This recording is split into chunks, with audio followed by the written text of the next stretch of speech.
On January 15th, 2009, US Airways Flight 1549 from New York City's LaGuardia Airport went down in the Hudson River.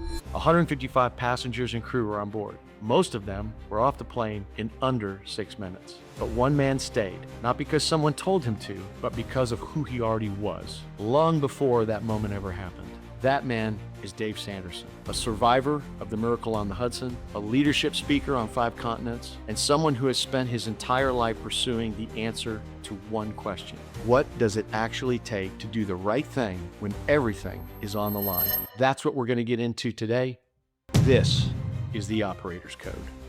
As a speaker, one of the things you've said is that moments of crisis don't build your leadership, they reveal it. Can you dive into that for me a little bit? Tell me a little bit about that and where that comes from, that idea. Yeah, thank you. In my first book that I wrote myself, it's called Moments Matter. And I started thinking about that as I was writing the book, because what I realized writing that book, Patrick, was all the moments in our life are there for a reason and a purpose. And they may not serve you in that moment, but they may serve you 40 years later, like it did for me.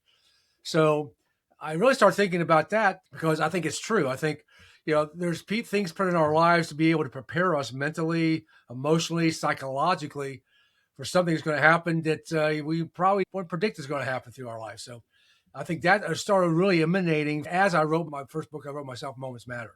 That's an interesting idea that you have, that everything in your life, every experience in your life, whether you like it or not, whether it was planned or not, actually serves a purpose. Yep. And at least from my perspective, that means there's an element of your sense of order in the universe, a sense of faith in the universe. Am I wrong? Am I on base there? It's interesting you bring that up, because I was with Tony Robbins for over 10 years. I was head of security, and then another 5 years before that in different roles. One of the things he did with the security team is we did our basically, look at ourselves and look at our teammates on basically different levels. And the level that he initially put me in, which I think was true, is called absolute, where I had a belief system that said, yes, there is an order to things. And there's a reason things happen, and I can use those things. Now, one thing I've learned since the incident on the Miracle on the Hudson, things like that change. And what's changed for me is I have a bigger perspective of what's really going on in this world. And maybe things are not lined up exactly, but I'd still believe that there are things in my past that happen that only served me that day, but still serve me to this day. Well, I think when you frame it in your mind that way, that becomes your reality. For me, I have a similar view in that no matter what happens, whether I perceive it at the moment as good or bad, if I choose to perceive it as something that helps me build myself by overcoming something that's hard, it automatically then becomes something that's positive for me in the long run. It's not something that's a downer. It's not something that I need to spend a great deal of time worrying about. It simply is, how do I now make the best of it? It's the question you ask yourself. And when I did my TED Talk, one of the major takeaways from that TED Talk was the meaning you attach to something produces the emotion of your life, and emotion is your life. So whatever meaning you attach to, where the emotion is going to go. So if you attach a meaning, this is horrible, I can't believe this is happening, and then you can have a negative situation, or you can have the attached to meaning, like I did to what happened on Miracle on the Hudson. This is a blessing. This will open up a whole new world for me, a whole new different way that I can serve. So I looked at it as a blessing. So that's why I try to live, and one of my core values is joy. Have a joy, because I have another opportunity to serve in a different way. So it goes back to the meaning you attach to something. Well, and again, that it also comes back to your sense of order and your sense of reason. And I like the word you just used there, service, because part of what comes with service is another word, purpose. Okay, a reason for being. So I want to start diving into, where did all that come from? What were the seminal events that caused you to initially frame things as an absolutist, as Tony Robbins would call you? I mean, what were the things in your upbringing, your life experiences, that led you to that point? Because they were also seminal in how you responded during that event during the down plane. Yeah. Most definitely. Thank you for that question, because that question really relates to my second book that I wrote called From Turmoil to Triumph. And what you just said is exactly why I wrote the book, because I really wanted to show those moments and those situations that happened to me leading up to that day to help me be able to do what I did that day and beyond. And so when I was writing the book, initially the thought process was I was blessed, Patrick, by when I moved to Charlotte. I was a young guy. I was a second assistant restaurant manager. I didn't know what I was doing, right? I was 24 years old. And, you think you're going to slay the world. And all of a sudden, you're working second and third shift at a Howard Johnson, right? So, I mean, life has a way to sort of keep you in alignment, right? But that actually happened for a reason. And that moment happened for a reason, because that's when my first mentor came into my life. His name was Bill. At that point in 1983, he was 77 years old. So he, over a 13-year period, taught me the mindset of success and how to be successful. And because he owned over 80 movie theaters and restaurants through the Carolinas since the 1920s. He was a very successful businessman. But the reason I tell you that story is because as I was writing this book, what I realized is this, to go back to answer your initial question, is my mother and father taught me the same things throughout my entire life, the same lessons. But the thesis of the book is your parents are too close. You need that mentor person to sort of give you that insight, right, from the outside in. But there are incidents through my life that I write about that, informed my mindset. One of my key theories is if I can develop a strategy to get something done, or I can find a strategy, anything's possible. Anything's possible. That day on the plane, there's no strategy, before on how to land a plane in the river and rescue 155 people. But in that moment, the captain had to call on his 20 years of flight experience, right? And I had to call on all the years of my experience when I had to manage my state in times of uncertainty. And now it had a lot to do with how I went about that day. It's because you could lose your head. And I tell people, I think when people lose their heads, they start making irrational decisions. I had to keep my state of mind, and my mind had to be focused on what the outcome was. And one of the things I write about, Patrick, and speak about is one of the most amazing things about that day was how 155 people who did not know each other or care about each other come together in a matter of 6 minutes to do something that never been done, which gives you another game plan on, if you just check your ego at the door and know what the mission is, anything's possible. So that's where you go back to how that absolute and how I line things up. These are the stories, and these are what's ingrained in my belief system. So, there are times when things don't go great, right? And that's called the gap in the gain. And most people live in the gap, which means they're always thinking, I'm not good enough, instead of look how much I've achieved, the gain.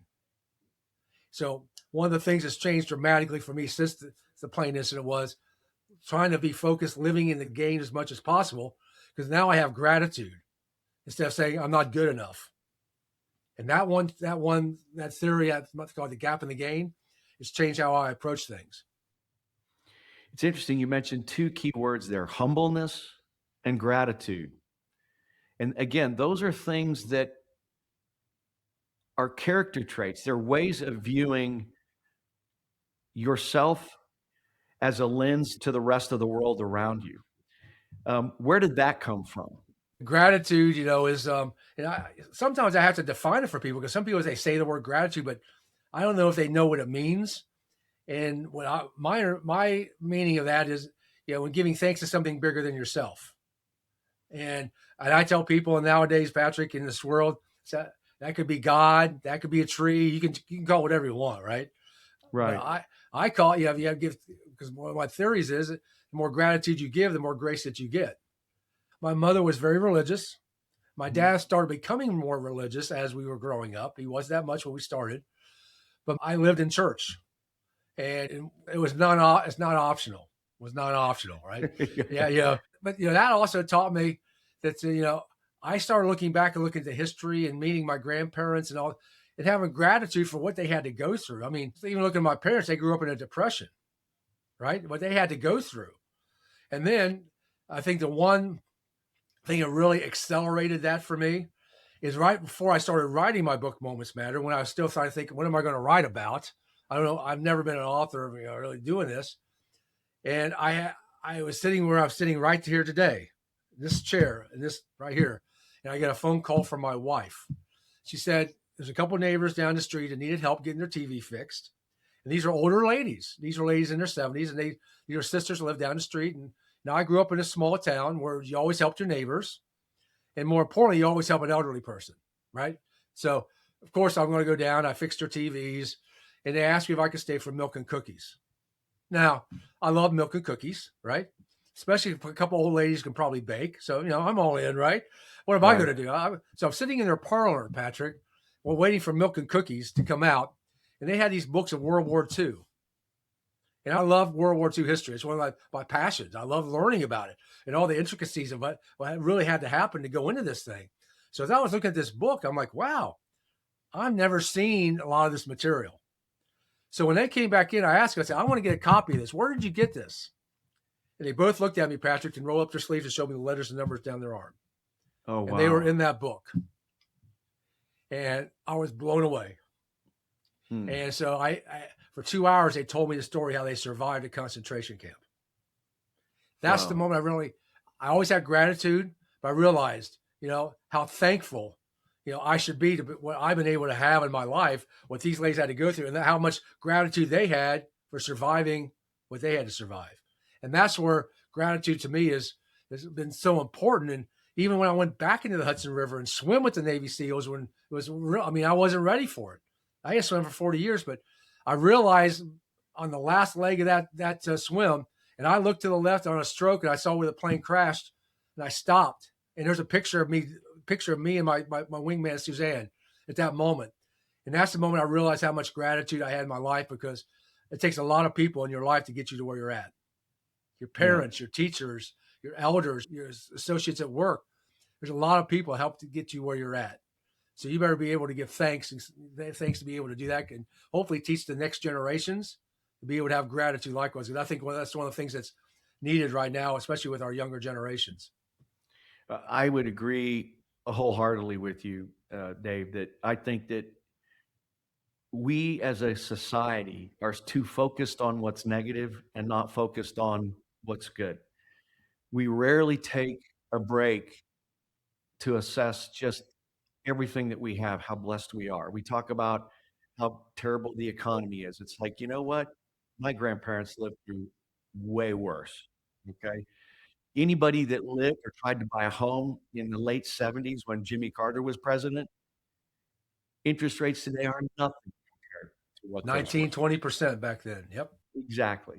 So, again, because frames of reference are nominal, they move. And let's face it, we've had nothing but unmitigated prosperity, really. Even though we had the dips in 2008 and there was the dot-com bomb in 99, 2000, the trajectory of prosperity has been up, up, up, up. Okay. And we've never really experienced anything like a depression or a Second World War. So the young people today have no way to understand just how good they actually have it, just how great their opportunities are today. It's all about how you frame your view of life and the world. And one of the things that you mentioned here, and you talked about how other people have a big impact on your life, and that in many ways, when you talk about your parents, they taught you these lessons, but you weren't ready to hear them. Because we all go through life having these, what I'm going to call unteachable moments. You may not be ready. I think Jesus said, "Cast not thy pearls before swine." That the idea that you have to be ready to hear the message, and maybe you haven't experienced enough in life with the youth. Um, and that's one of the, I guess that's what wisdom is, right? You've gained enough experience, you've reached out and touched the flame enough times that you understand, oh, that's hot. Let's not do that. See, what you just said is the difference, and that's exactly it. Because I tell people, I think these generations now are smart, way smarter than I was and am, right? But what they don't have is wisdom. And so people say, well, what is wisdom? Wisdom is be able to how do you use your knowledge? How do you use knowledge, right? and they haven't had enough reps, as Tom Brady would say, right? They haven't put the reps in yet. Right. You and I put reps in, and my father and his father and my mother put reps in before I did. So if I can use their reps and take my reps and generate more wisdom, I can help you, what I call compress decades into days, if you open your mind up. You got to open your mind up because, like my Bill was 77 in 1983. I mean, he started his business in 1929, right? Wow. In the middle of a depression, right? In a real depression. We're not talking about recession and, hey, yeah, times are tough. No, we're talking about really depression. But he started a business and thrived in it. And I was fortunate enough to learn, hear his story and understand. But what kind of resilience and mindset does that take? Right. So all he was doing was passing it on to me, because the last thing he said to me before he passed away was, "Do not let this die with you." And this is why I'm so passionate what I do, Patrick, is because I am fulfilling a commitment I made in 1997 to him, to not let this die, and to stay with the same mission to everybody else I talk to. Don't let this die with you. You need to pass this on. Right. And what you said at the beginning of of our session here was exactly right. I mean, all these things we learn, right? If we just keep it to ourselves, and we're not, like you're not doing right now, you're sharing it to your audience, we're never going to be able to solve some of these issues we have in this world.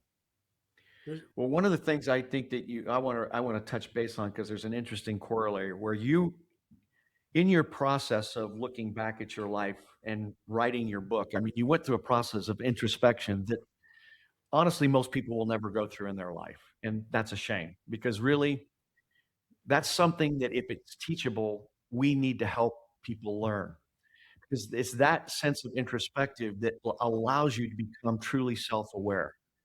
And only when you're really self-aware can you then become situationally aware. You can become aware of other people.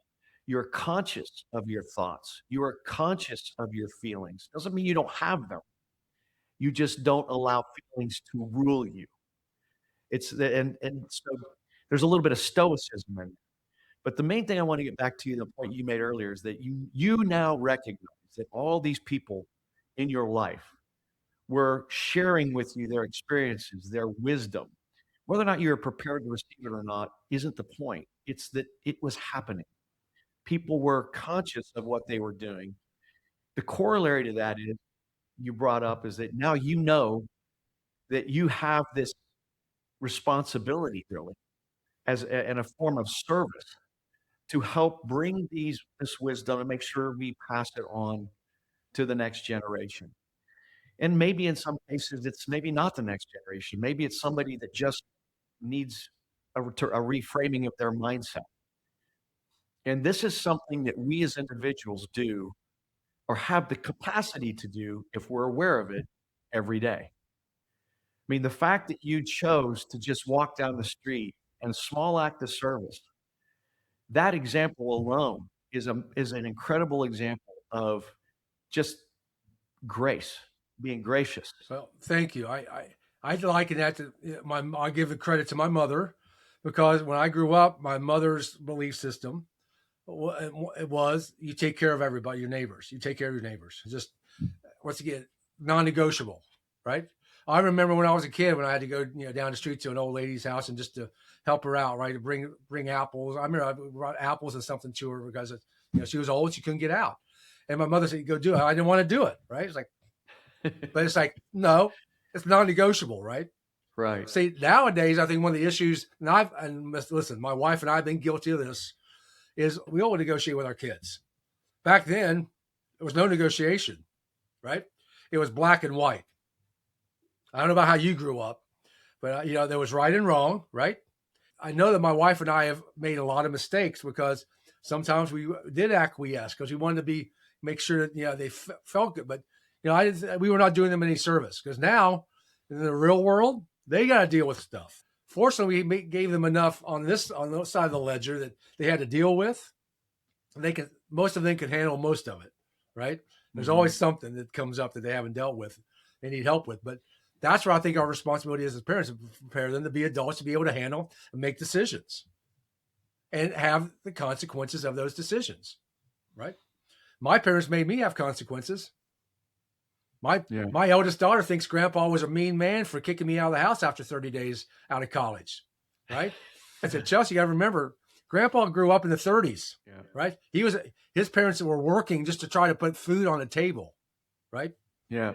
And so his thought process was, my parents told me I had to get a handle. I had to handle stuff. And he taught me the Right. same thing. You got to handle stuff, right? And I tell people the biggest lesson I learned from my father, and I tell this on stage all over the world, is to be a man of your word. Just back up everything you say, right?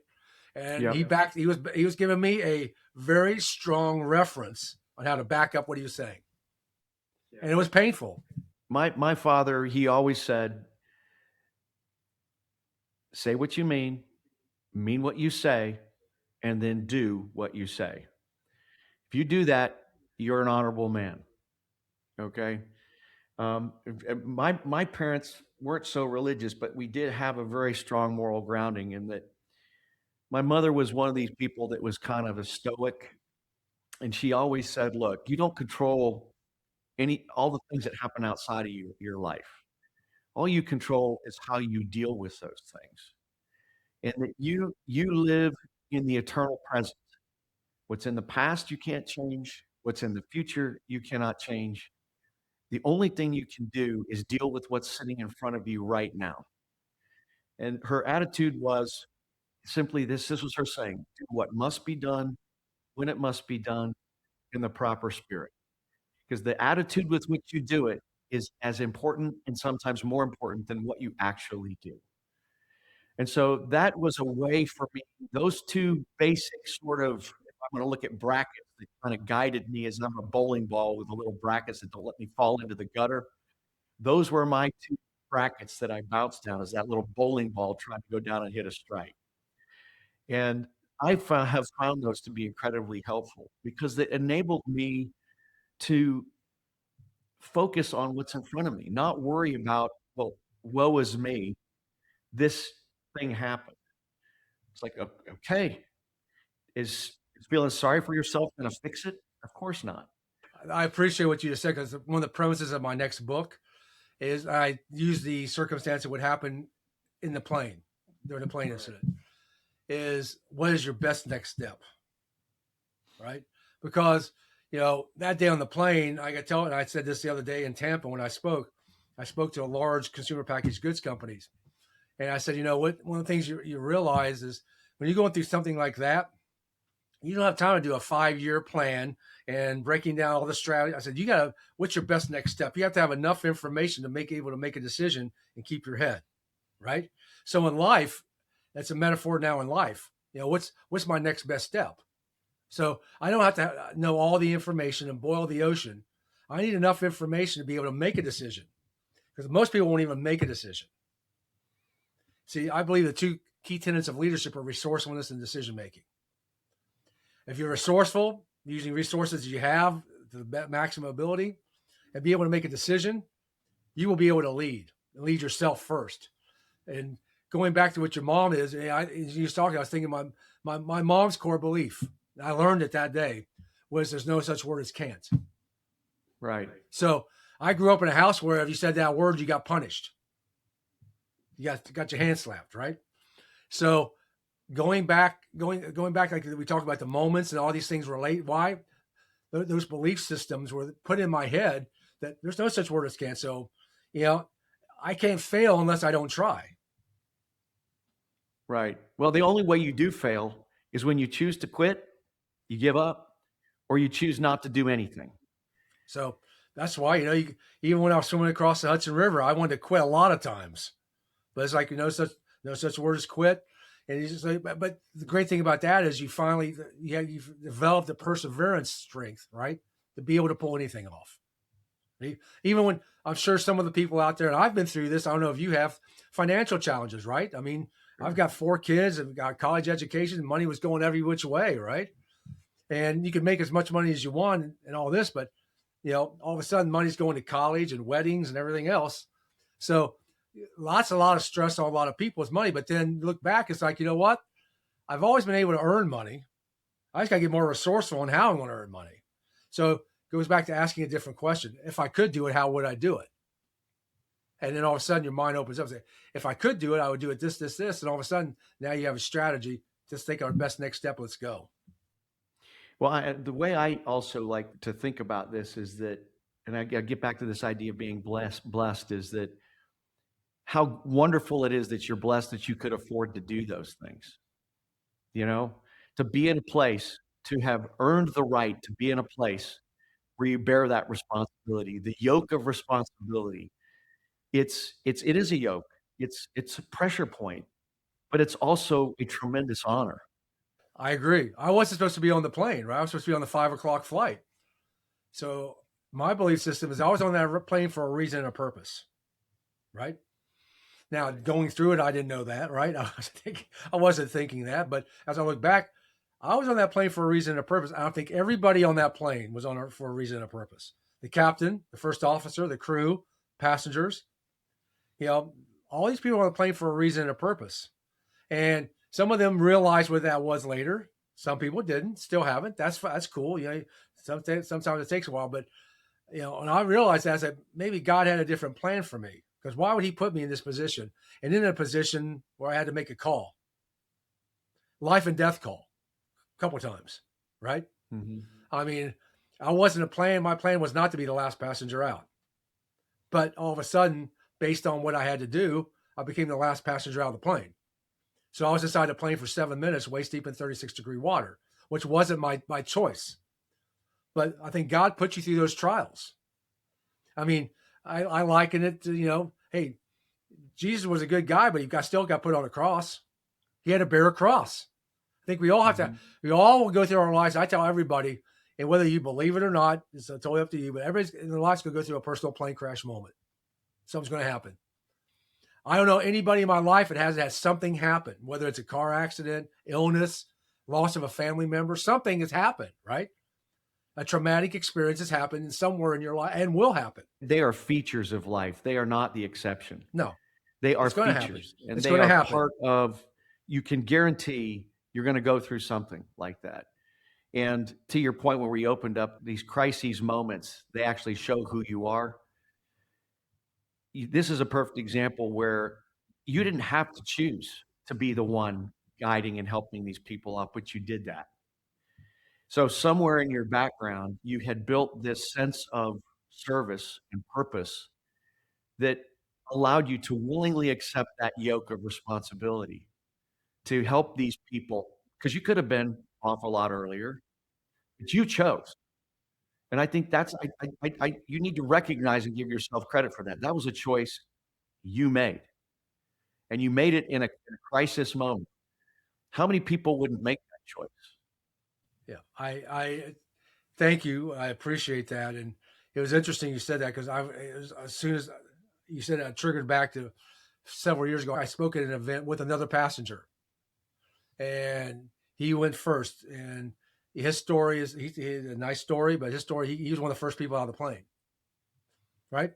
And but that was by his story. But he did what he had to do. That's why I said I don't judge anybody. He did what he had to do. That day on the plane, when I had to make that call, I heard my mother start talking to me in my head. If you do the right thing, God will take care of you. So I knew from my background and her talking to me, because I remember her saying that when I was a kid, right? When I was acting out, right? Mm-hmm. Do the right thing, God will take care of you. If you don't do the right thing, Yeah. Devil's going to come, right? Boom, right? So I knew at that point, I had to make a call. I tell people one of the greatest things about that one moment is my mother did not tell me what to do. She said, if you do it, you don't have to do it. She made me make a choice. And that's the biggest thing. And going back to what I shared a couple of minutes ago, where my wife and I have fallen down several times in our raising our kids, is we haven't had our kids make a choice enough in their lives. So they had to have a consequence for that choice, right? And for me, when I shared this, when the kids got to hear this, of course, they got probably a lot more detail than a lot of other people. One of the points I want to come out of that for them is this. There are going to be times in life you're going to have to make a choice. You got to make a choice right now, right? And hopefully we've given you enough muscle to be able to make a choice. Because part of the story of that day, and I share this, is there was a lady that stood on the wing and wasn't moving. Now, she was in shock. That's nothing unusual about that. You're going through a plane crash, right? And now you're standing in the middle of the wing. You don't know what to do, right? So you don't do anything because things are moving so fast. I don't know what to do, so I won't do anything. And that's a very dangerous situation because in life, this is a metaphor for life. If you stand still, you won't ever get any place, right? That's the big thing passing by you. You have to keep moving, which is part of the metaphor, right? So Yeah. I had to break her state to get her at least get her out of that mindset that at least somebody else did help her, not me. Somebody else did help her. But that's a metaphor for life likewise. When life's going so fast right now, it's hard to keep up. So you got to be Yeah. able to, keep moving even when all this stuff's going by you so fast, right? You got to keep moving. I agree with you. No choice is a choice. You don't have an option. You have to recognize that in this life, ultimately, you are the ultimate arbitrator of what you become. You're architect. That's right. That's right. You own every thought, every word, every emotion, every deed. You own it. And a lot of people don't come to that recognition. I don't care how old they get. And I don't know what the answer is to help our society move in a direction where they begin to understand that it's not a choice. You have to exercise your own agency, especially in a federal republic like what we have, is that one of the requirements is that you have an engaged and informed citizenry that accepts their ability to be responsible. And I use that word very specifically, responsible and account able, that they are accountable.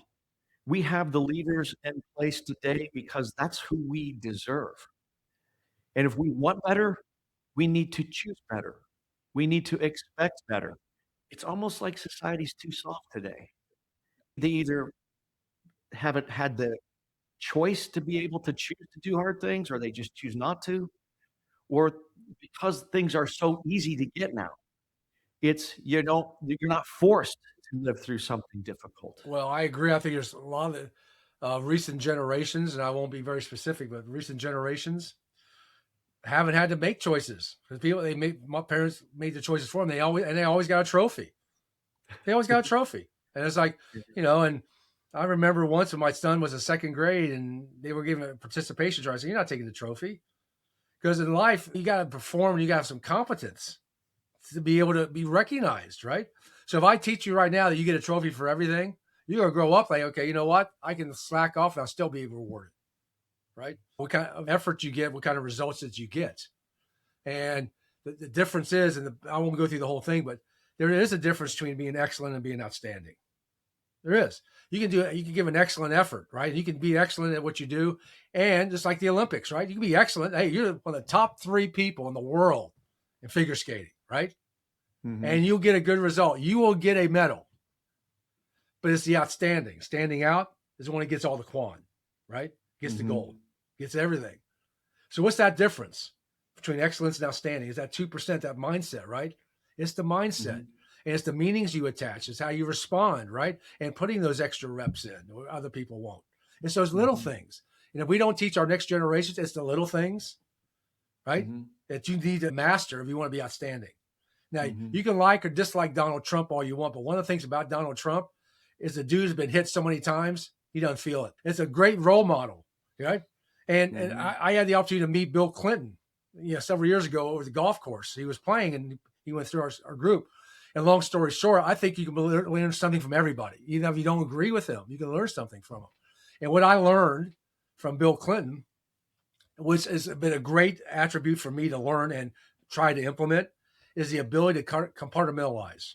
Because if you go back to when he was impeached, right? He was impeached. This dude could be going down, right? But he still was able to manage his mind where he said, okay, that's over here. I'm going to go focus over here. So how important is that mindset when you're going through something in your life and all stuff's breaking loose, right? Be able to compartmentalize, okay, I got to deal with this. I know I got to deal with this, but for this moment, like you just said, the present, this is most important. So I believe you can learn something from everybody, even if you don't agree with them.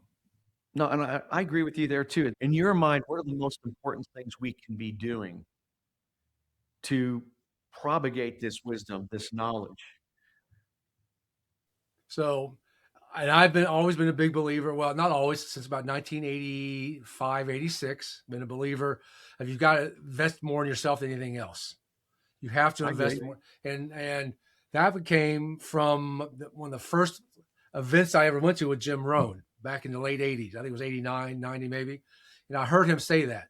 And so it's always been, I think the way we're going to get through this and help people is you got to invest in yourself.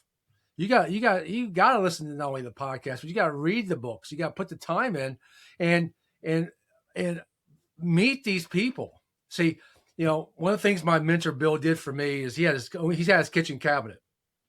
Occasionally I would be able to sit in on their lunches, just listen to them, which was a great education for me. But, his kitchen cabinet was people locally in Charlotte. Well, now with the technology we have, you can have a kitchen cabinet all over the world. You can have a kitchen cabinet that's, you go back like the person, if I wanted to get some lessons on leadership really quick, I'd go back and research Abraham Lincoln, which I've done. He was a great leader in times of crisis, right? So I would say the answer, my response to your question would be, you need to invest in yourself more than you invest in anything else. And second, you need to build your kitchen cabinet, and you can go and whatever, all these different areas of your life, it's fine. Who is the most outstanding person you can find in that, whether they're dead or alive, and either meet them or learn about them on the strategies they did. And all of a sudden, you're just all of a sudden your mind is just getting blown, because now you're compressing decades into days on being able to get a result. And that's one of the things I really try to help people with. How can you use my knowledge and other people's knowledge to be able to get this result much faster than you think you can get it? Right. Well, I think the most important thing that you just touched on there is this. The first step is becoming self-aware. And again, there's a lot of hard work that goes into that. And it's not comfortable work in a lot of cases. And it's giving yourself enough grace and acceptance that, yeah, I'm not perfect. And I accept that. And when the moments come for me to make a choice between choosing small or choosing big, how do I choose? How do I choose to be the person that I idealize myself to be, and having the strength of will and courage to do that? And then once you're able to do that, as a leader, almost everything we do is a mechanism for us to demonstrate how to rise up and choose to be that bigger person. It's almost like you lead by doing. In the infantry, they say, "Follow me, do as I do," and that's a great message. I mean, it means that you're willing to accept the responsibility of leading and setting the example. And what that does for me is it makes me extremely conscious of every situation, because I know that how I behave in this moment is going to have an impact, and maybe an unpredictable impact, on the future lives of other people and how they might behave. I mean, a small act of kindness to somebody you may not know, you may wind up saving someone's life, and they become a president of the United States. You don't know. So You got, and that's one of the things I try to teach people is you got to understand people's backstories. Where are they at, right? Where are they at? And I tell people the biggest lesson I learned from that experience was to be less judgmental, so I can understand people's backstories before I start making judgments. Because that's the one thing in my life. I grew up, like I said, in the 60s and 70s, where my father was pretty judgmental, and my grandfather was really judgmental, right? And not to say they're right or wrong, that's just how they grew up, right? So once I learned that, it's like, I started, if I could just be less judgmental, how would that affect my life? That opened up everything. Because another point that you made, and I'm just going to come back in a different way, is what I think people are really looking for now in their leaders is someone who's congruent, who is totally congruent through not only their business life, but their personal life and how they represent themselves. Not too many people are out there congruent, because they go back to what you just said a moment ago. They have an imposter syndrome over here, right? And so I think I need to act this way, so I'll act this way over here because I want people to think I'm like this. I think what people are really looking for in their leaders is, are you congruent? Are you the same today, tomorrow, right? Are you going to be able to keep your head when all stuff's breaking loose around you, where other people are losing it? And I think You look at some of the greatest leaders in the history of the world, they were congruent, whether you like them or not. They were congruent. That's why people were attracted to them, right? That's why people were attracted to Jesus. He was congruent. I mean, you knew what you were going to get. I did a post yesterday on LinkedIn, and I sort of intimated this, but one of the reasons I go to a place called In-N-Out when I go out west, because I know what I'm going to get. They're congruent. You know what you're going to get, right? So that doesn't change. And I think people will look at that. They know that Dave's going to be this way today, tomorrow, and in the future. I want to work with Dave because I know what the expectation. I know at the level he plays at. See, a lot of people don't do that. They'll go to the hottest next thing, right? They go to the hottest next thing, and that's where a lot of people get. I've done that in the past. So I'm not guiltless, but I've learned in my life if I just hey, listen, who I am today, you get tomorrow, whether you like it or not. This is where it is what it is. You can call authenticity. I think it's more about congruency.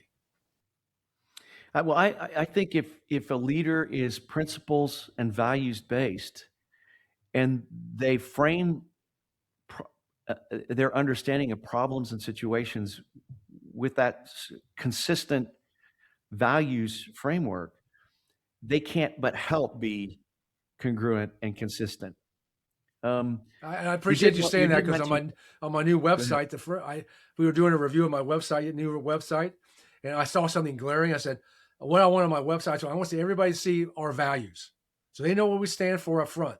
So you know whether we're going to work with you up front or not. You know what we're standing for, and so as you look at my new website that's coming out, you'll see this is what we stand for. This is what our values are, and whether you like them or not." At least you know where we stand, and this is what we will be working towards. So, sorry to interrupt you. Well, and in many cases, you can't be successful working with people who have unaligned values and core principles. I do the same thing in my company. I mean, one of the things in our company we have is this idea of respect for the individual and understanding individuals and having the capacity to work with people where they're at. Another thing my mom used to teach me when I was growing up was this idea of there's nothing so unequal as treating unequals equally. As a leader, you have to reach out to people and meet them where they're at so that you can find the right words or the right situations to engage them in a way that will get them to move in the direction you want them to move. And that's our responsibility as leaders. We have to find that, and it's not their job; it's our job. But again, this is one of those core principles. They're unteachable moments. When you're working with young people in a warehouse and you've got one guy who's got natural leadership abilities, but they may have this perspective that an ironclad view that everybody should act like I have. They should have the same approach to solving problems that I have. You ultimately suboptimize the entire group because not everybody's going to behave the same way. Not everybody's going to come from the same place. And you, as a leader, you have to have the grace to accept. And I'll give you an example. I had a young man that was frustrated with, he was working with me. I was mentoring him. He was very frustrated that, why these people aren't taking more initiative and why these people don't want to improve themselves. I was like, David, look, if everybody were like you, everybody would want to be a chief and nobody'd want to be an Indian. We have to respect and appreciate people for who and where they are and what they want to be. You could want for them to be better. You can want for them to grow and improve, but that's not your place, nor is it your job to do that for them. As a leader, your job is to maybe give them environments and situations and set an example where they can see it being done. And then by their own choice, their own agency, they begin to make those steps, but you cannot do it for them. I agree. So once we come to that recognition, but we do recognize our agency in helping them through our example, through our consistency, through our treating them with respect. It also gives us the opportunity to expect respect back. And there is order when we have that, right? What I want to do now is, given all this sort of what we've laid out in terms of core principles and values and how you exercise those in terms of framing, problem solving, we live in a very different world today than you and I grew up. We have been beneficiaries of the great things accomplished by our grandparents and the things that happened in Bretton Woods and the globalization effort and this tremendous prosperity that we experienced globally since 1945, but then on steroids since the whole falling of the Berlin Wall and the collapse of the USSR and induction of China into the world trading community. But now that's all unraveling. And with that, we have some massive things going on with technology and robotics and things that could fundamentally change the nature of the leader constituent relationships, certainly in the workforce, but even in terms of our communities and how we choose to congregate as communities. Do you have any ideas or thoughts around? Is there anything that you've learned in your life that you experienced that is timeless, irrespective of circumstance, that will help everyone navigate these what are going to be, to your point, rapidly changing times, and we have no clear view of what we're going to look like on the other side of the next 15, 20 years? I mentioned a little while ago, I was on a call, and one of the things we were talking about how AI is going to take over the sales roles coming up, and salespeople will not be relevant anymore. And I've heard this, and I know there's some companies that are downsizing and doing things like this. But it's one of the reasons in fact, next week I'm teaching this model how I did this. It's called my 8I strategy, access to influence strategy and framework, because even with all the technology going on right now, it still comes back to the human element. It always comes back to the human element. But the question is, with all this stuff going on, this technology going on and the world changing, how do you develop this human element? How you can do this right now where people don't even want to take a phone call, right? I mean, I rarely take a phone call. I have my assistant now sort of block me, right? But you can get to me other ways. Mm-hmm. So I think, one of the things I will share with folks is it's always going to come down to what Tom Hopkins taught me back in 1989, the belly to belly. Even when all this stuff's going on, people still need that connection, because what did we miss out most during COVID? It was connection. And as you may know, there's 6 primary needs that everybody has. First need is the need for certainty. They want to have control and certain. Second is uncertainty or variety. They need to change things up. That's why you see people buying their Corvettes, guys buying their Corvettes when they're 60 years old. They need to jazz it up. They need variety. Third is the need to be seen as significant, right? The person. The fourth is the need for connection. The fifth is the need for contribution. And the sixth is the need to continue growing. And so if you understand this model of the world, and this is what I try to help people understand. If I can show you how to understand what that person's primary need out of those 6 needs are, I can help you realize how you can build influence with them. And that's not going to come over AI. That's not going to come over AI. And one of the reasons I think I was so successful in my sales is because once I learned this strategy and framework on how to do this, if I know that you're really driving to be significant in your company, I'm going to drive significance to you as hard as I possibly can. But if you need connection, if you want to be part of a team, something bigger than yourself, right? We're going to talk about how we can help build a team together. So to answer the question, it comes down to the 6 primary needs, number 1, and then identifying out of those 6 needs, which one that you have is your primary for you. Because everybody's got a primary need out of those 6 needs. We all need significance and certainty. We all need growth and contribution, but there's one of them when you come to that crux, right?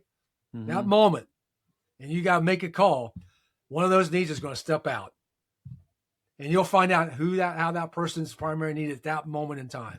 And there's 2 questions you can ask to find that question out, right? I've narrowed down to 2. What's most important to you, and what has to happen for you to realize that? Mm-hmm. If you ask those 2 questions, you'll identify what that person's primary need is. And then you can start working either to help them with that need, or if they need to not have that need, right? Figure out how to get, not to engage that need. Some people are so significance driven, Patrick, it's all about them. It's got to be about them, right? And that's where a lot's going on right now. And this is what social media is all about, right? I got to be seen. It's got to be about me. I got to be the number 1 guy. Yes, I've got 3 houses and 4 countries and all this stuff, right? And you need to find out they really don't have anything. But they need to have that significance, right? They need to be seen as significant, or you're not going to grow. Well, do I want to feed that significance, or do I not want to feed that significance? right? I think what's interesting is rather than the mechanics of the way you go about service, ultimately we have to recognize as human beings we're here to grow, and the greatest growth we ever achieve is through service. It's through example, it's through understanding that you only ever really get what you want until you help others get what they want. So Zig for Ziglar me, said that years ago. it's a very simple idea. There's a lot of things in that when you say that. It's about being humble. It's about recognizing that the greatest things you do are those things that you do for others, not for yourself. And to your point, when you do for others, it's like a magnet. Those things that you want for yourself, well, they are the natural result. They And come for back me, tenfold someplace. it's almost like it's like the whole Hindu idea of karma. It's like, look, life is not going to be that hard. It's not that complicated. As long as you recognize that everything you do, you own it. You've made a choice, whether it's a choice to do nothing, whether it's a choice to do A, B, C, D. There are going to be consequences associated with those choices. And you are responsible and will be held accountable for those choices that you make. It always comes down to choice. It's always a choice.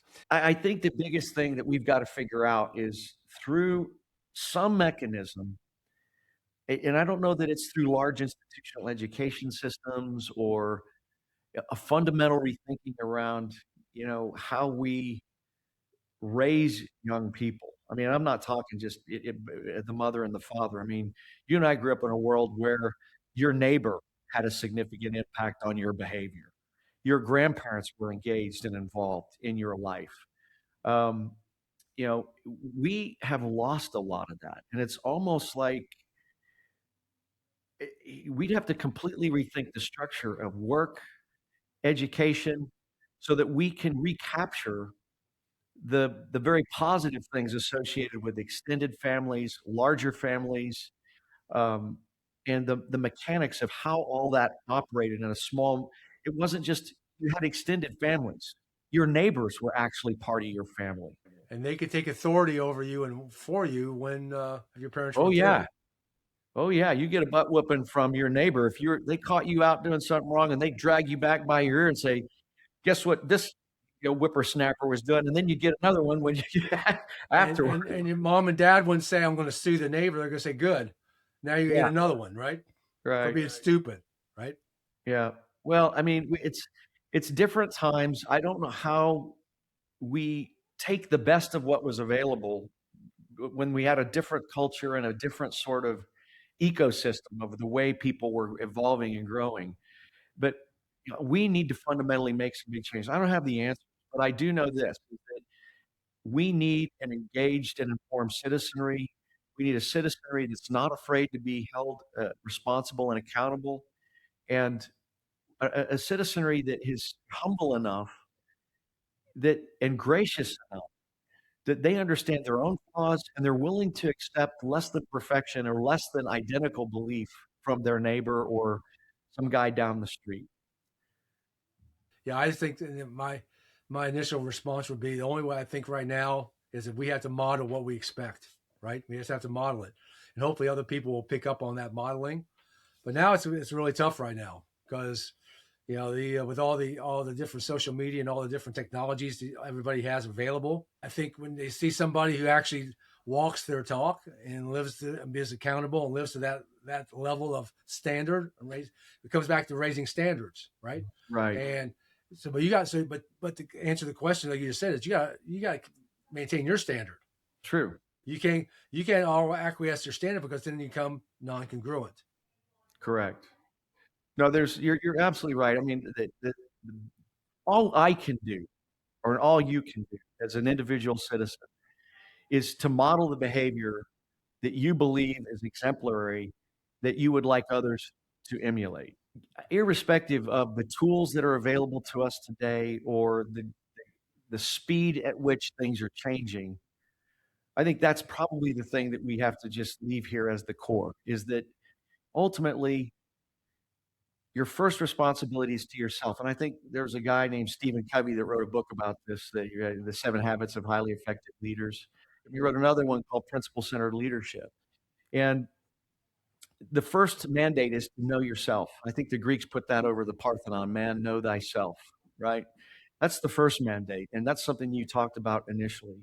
And that's hard work. It's not easy to do. And it requires people putting in the reps, like you said, doing the work on themselves. And once they've reached that capacity, then they have to be able to find ways to reach out through their example, through their involvement in their community, their involvement as a parent, to help drive those values, those principles, that sense of knowledge, self-awareness, situational awareness, that hopefully one day, if another young man or woman finds themselves on a downed airplane in the middle of a river, they will also make the choice to serve and help others get off the plane first. I agree. I think, so these things that we do, and like we had that happen that day, they're a model and they're a moment that, like I said, those moments matter because it's going to happen again. Yeah. All these things will happen again. It's like we're not reinventing anything, right? It's going to happen again.